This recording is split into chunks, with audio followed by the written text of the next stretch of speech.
बिस्मिल्लाहिर्रहमानिर्रहीम। रब्बि ज़िदनी इल्मा। अस्सलाम वालेकुम डियर स्टूडेंट्स। आज हम क्लास 11th के लिमिट्स ऑफ इम्पोर्टेंट फंक्शंस को मज़ीद डिस्कस करने लगे हैं।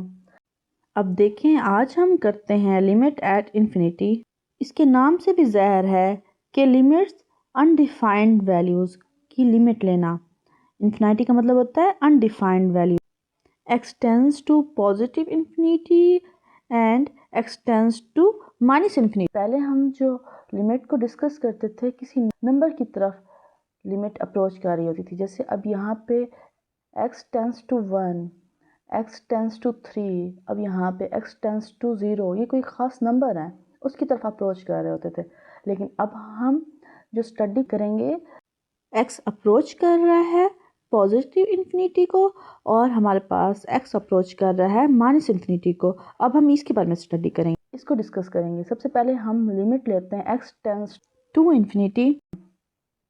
अब यहाँ पे हम फंक्शन लेट करते हैं f of x is equal to 1/x when x इक्वल नहीं है 0 के, क्योंकि डिनोमिनेटर अगर 0 हो जाए तो कुछ भी नहीं रहता, हर चीज़ 0 हो जाती है ना। तो यहाँ पे पहले कह देते हैं कि डिनोमिनेटर में जो वैल्यू है वो 0 के इक्वल नहीं है। ये मैथ का रूल होता है कि डिनोमिनेटर में जो वैल्यू होगी वो 0 के इक्वल नहीं होगी। लिमिट ले लेते हैं बोथ साइड और हम कहते हैं x tends to infinity. Infinity मतलब कोई बड़ी वैल्यू होगी, जितनी बड़ी वैल्यू डिनोमिनेटर में होगी तो हमारे पास जो फंक्शन है वो 0 की तरफ क्लोज होता चला जाएगा। देखिए हम यहाँ पे देखते हैं, we express this phenomenon by written limit x tends to infinity 1/x is equal to 0।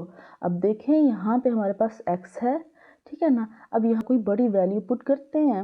हमने पीछे पहले यही डिस्कस किया था, जितनी बड़ी वैल्यू यहाँ पे होगी डिनोमिनेटर में तो हमारे पास जो फंक्शन है वो 0 के करीब होता चला जाएगा।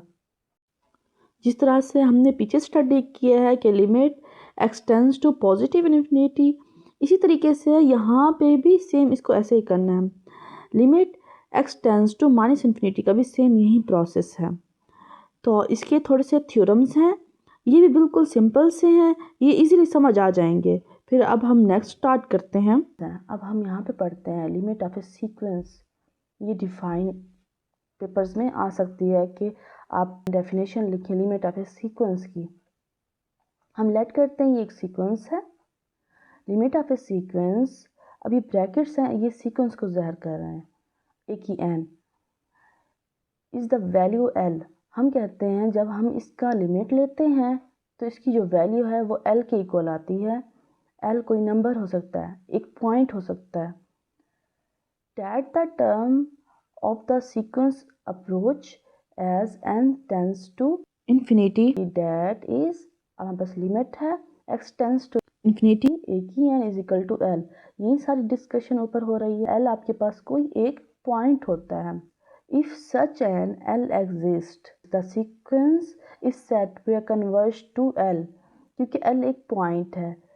अगर आपके पास कोई सीक्वेंस किसी एक पॉइंट की तरफ एग्जिस्ट कर रही है तो आप कहेंगे कि sequence is said to converge to L, मतलब उस पॉइंट की तरफ कन्वर्ज है। फॉर एग्जांपल कोई 0 पॉइंट है, 0 की तरफ 0 की इक्वल आ रही है, कोई कांस्टेंट नंबर की तरफ आ रही है, तो आप कहेंगे कि वो सीक्वेंस कन्वर्ज है उस पॉइंट पे।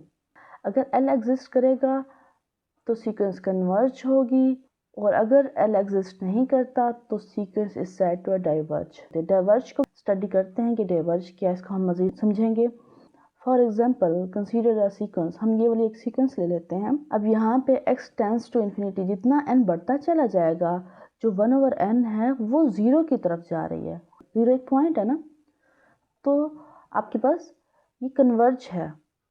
सो हम इसको ऐसे राइट करेंगे कि limit x tends to infinity 1/n is equal to 0। अब हम एग्जाम्पल नंबर 2 स्टार्ट करते हैं। Find the limit of a sequence A N is equal to 2n + 3/n+1। अब इसको सिंप्लीफाई करें, ये n ए एन हमारे पास इसके इक्वल है। अब इसमें से हम n को अगर कॉमन लें तो हम इसको कॉमन ले सकते हैं ना। अब देखिए ये हमारे पास ए एन है, अब हमने इसमें से n कॉमन लेना है। यहाँ तो n है, कॉमन आ जाएगा, यहाँ n नहीं है, तो हम क्या करेंगे, हम n से मल्टीप्लाई भी करेंगे, हम n से डिवाइड भी करेंगे। देखिए कि इक्वल है टू n। सबसे पहले हम कर लेते हैं, यहाँ पे हम n मल्टीप्लाई भी कर सकते हैं, यहाँ पे हम n को डिवाइड कर सकते हैं। अब ये देखो ये कैंसिल हो जाता है तो फिर ये 3 रह जाता है, तो हम ये कर सकते हैं। अब यहाँ पे n है, अब यहाँ पे n नहीं है तो हम क्या करेंगे, n को मल्टीप्लाई भी करेंगे, n को डिवाइड भी करेंगे। यहाँ पे n नहीं है तो हमने n को मल्टीप्लाई भी किया, डिवाइड भी किया। अब ये देखिए ये कैंसिल होते हैं तो सेम 1 आता है, तो ये हम कर सकते हैं ना। तो अब हम इसमें से n को कॉमन ले तो हमारे पास क्या आता है, 2 प्लस 3/n, क्योंकि जो मल्टीप्लाई वाले n है वो कॉमन आ जाएंगे और जो डिवाइड वाला है वो यही रह जाएगा। अब इनमें से हम n को कॉमन लेते हैं तो हम ले सकते हैं, यहाँ पे लेते हैं कॉमन तो 1 आता है प्लस 1/n, ठीक है। ये अब ये जो n है ये तो इस n से कैंसिल हो जाएगा, बाकी हमारे पास ये वाली वैल्यू आ जाएगी। तो अब हम इस पे लिमिट अप्लाई कर देते हैं। जब हम लिमिट अप्लाई करते हैं, मैं लिमिट का सिर्फ l लिख देती हूँ। जब हम लिमिट अप्लाई करते हैं हमारे पास जो n टेंड्स टू इन्फिनिटी, तो हमारे पास क्या आता है, 2 plus 3/n over 1 plus 1/n। अब ये बट्टे में जितनी बड़ी वैल्यू होती चली जाएगी जीरो की तरफ एक्सटेंड करेगा, यहाँ पे बट्टे में जितनी बड़ी वैल्यू होती चली जाएगी वो जीरो की तरफ एक्सटेंड करेगा। तो हम इसको लिख सकते हैं ना, ये सारी वैल्यू जीरो, ये जीरो। अब हम यहाँ पे लिमिट अप्लाई कर दिया तो हमारे पास क्या आएगा, 2 प्लस 0 1 प्लस 0। लिमिट को अप्लाई कर दिया तो ये लिमिट का साइन फिर नहीं लिखना होता, तो हमारे पास यहाँ पे क्या आएगा, 2। तो हमारे पास लिमिट ऑफ ए सीक्वेंस क्या आई, 2। अभी के लिए इतना ही। Thanks for watching.